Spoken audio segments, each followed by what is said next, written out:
चलिए सबके प्रणाम। आज फिर हमने के बीच में आज हाजिर बनी तुलसी व्यास निराला जी।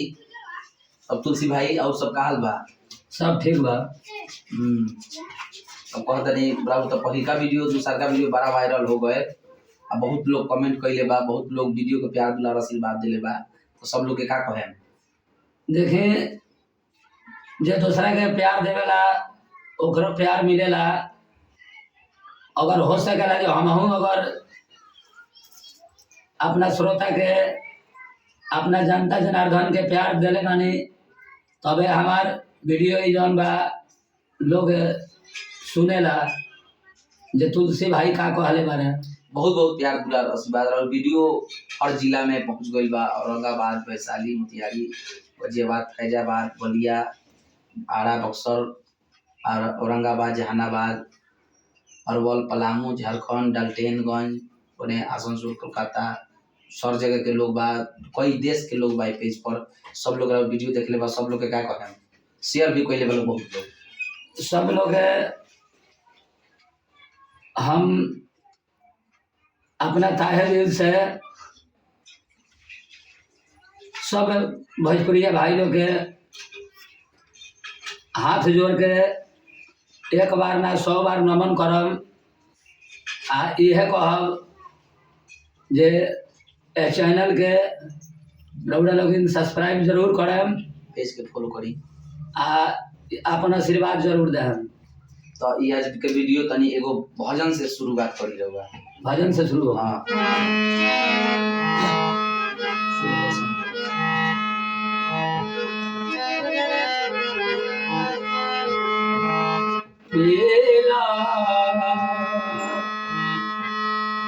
आइए एगो भजन बा हमरा सुनिए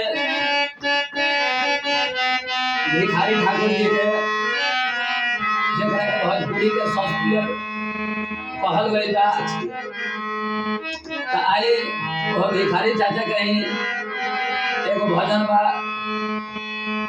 ओकर मुखड़ा एगो सुनावत है लोग के कि पीला राम चरण रस घोरी रे मन ये रज बात मोरी। पीला राम चरण रस घोरी रे मन ये रज बात मोरी।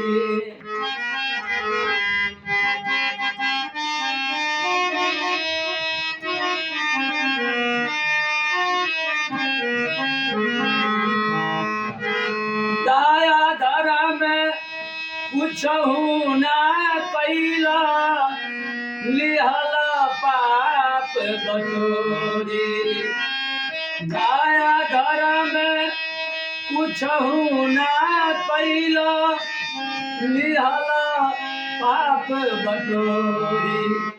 पीला राम चरण रस घोरी रे मन ये अरज बात मोरी।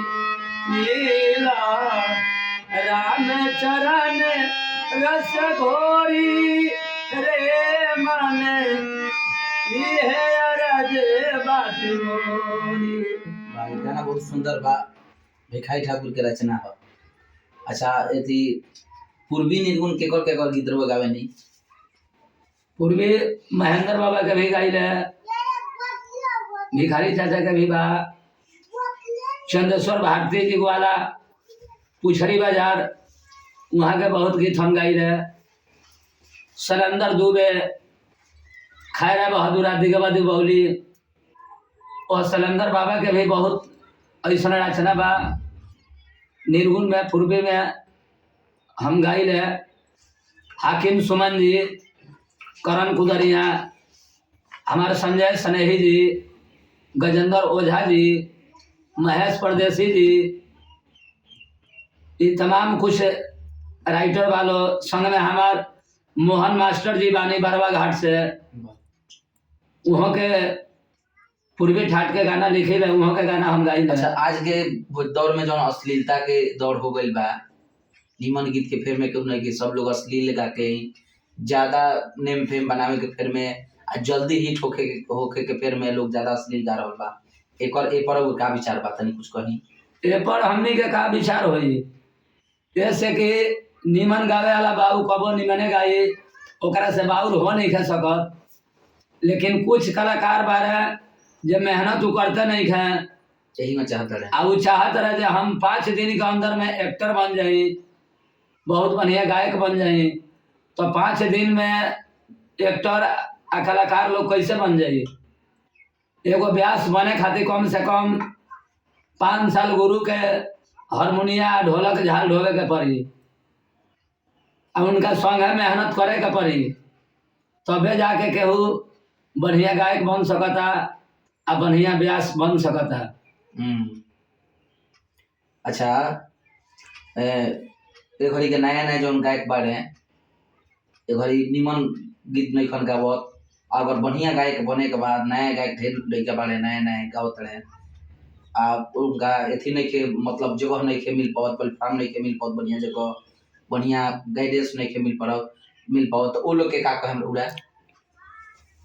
वो लोग ये हम कहम कि भाई रउरा लेकिन खूब मेहनत करें, जीव जान लगा के मेहनत करें, हारमोनियम रखें, हारमोनियम से रियाज रखें, आ रियाज के बदौलत रउरा आगे बढ़ सकतनी। बहुत लोग कहता जे खेसारिये बम्बई में बारे तो सारा कलाकार के मार्केटे खत्म कर देले बारे। खेसारी भाई के लोग बहुत मदद कइले बानी, ये बारे में का कहना? खेसारी भाई के तो हम बहुत मदद कइले बानी। खेसारी के हमो अबेरा से जाना तानी, जाना बेरा भारतीय स्टूडियो में उनकर चोली पर गोली चली कैसेट निकल रहे, वो अबेरा हमनी का समय ही रहनी से भारतीय स्टूडियो में बबलू बाबा के स्टूडियो रहे उ, आ हमनी का बहुत मेहनत करनी सर। आ वही बेरा हमारा अनुभव हो गईल कि वो लड़का के पहले के गाना सुन के हमारा अभ्यास हो गईल कि ई लड़का आवे वाला भविष्य में खेसारी कहियो चाना जरूर बन जाई।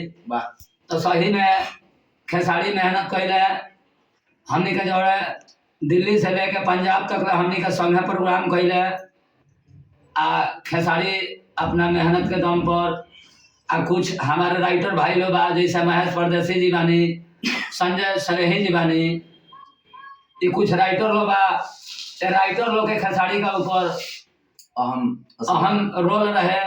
जे ये राइटर भाई लोग बहुत सपोर्ट कैलक खेसारी लाल के, जेहरा खेसारी लाल सीधा बम्बई में जाकर रोकल है। अच्छा, अभी एल्बम कितना दिन पहले आई रहल? एल्बम आवल कब से बंद होइल बा?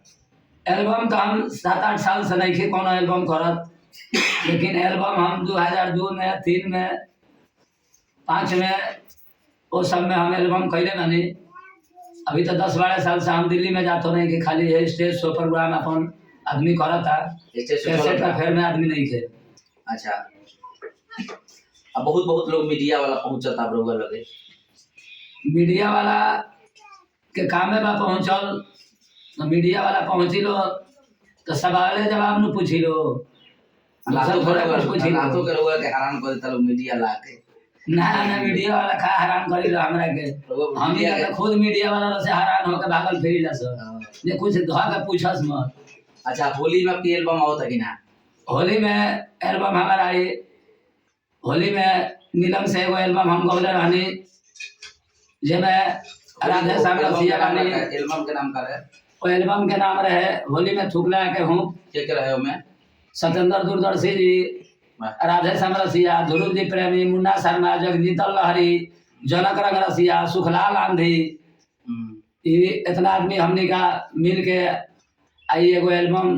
ध्रुव जी फ्री में गौले रहनी सब, बिना पैसा ले गौले रहनी सब, पैसा ना ले रहनी सब। अच्छा, पहले तक के कैसे ठोके तो पैसा लोग ले, पैसा हमनी के मिलत रहे। हमनी के सचिन भैया चौधरी साहब हमनी के पहले गवावत नहीं है तो पैसा देता नहीं है नीलम के सेट कंपनी से, हमनी के पैसा मिलत रहा हटे। होली आवे वाला बात है, दुल्हन होली के हो जा कोनो। अच्छा, ये होली जब आवे वाला बात तो एगो होली के छोट सा गीत सुनाए तनी श्रोता लोग खातिर। पढ़ नहीं अइला जीजा आरे सोजन भुलई हो जो हतानी।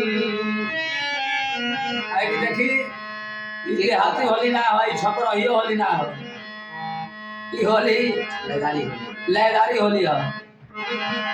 लेकिन छपड़ैया होली जौन होई तो छपड़ैया होली में तनी दम लगा के गावे के पड़ेला।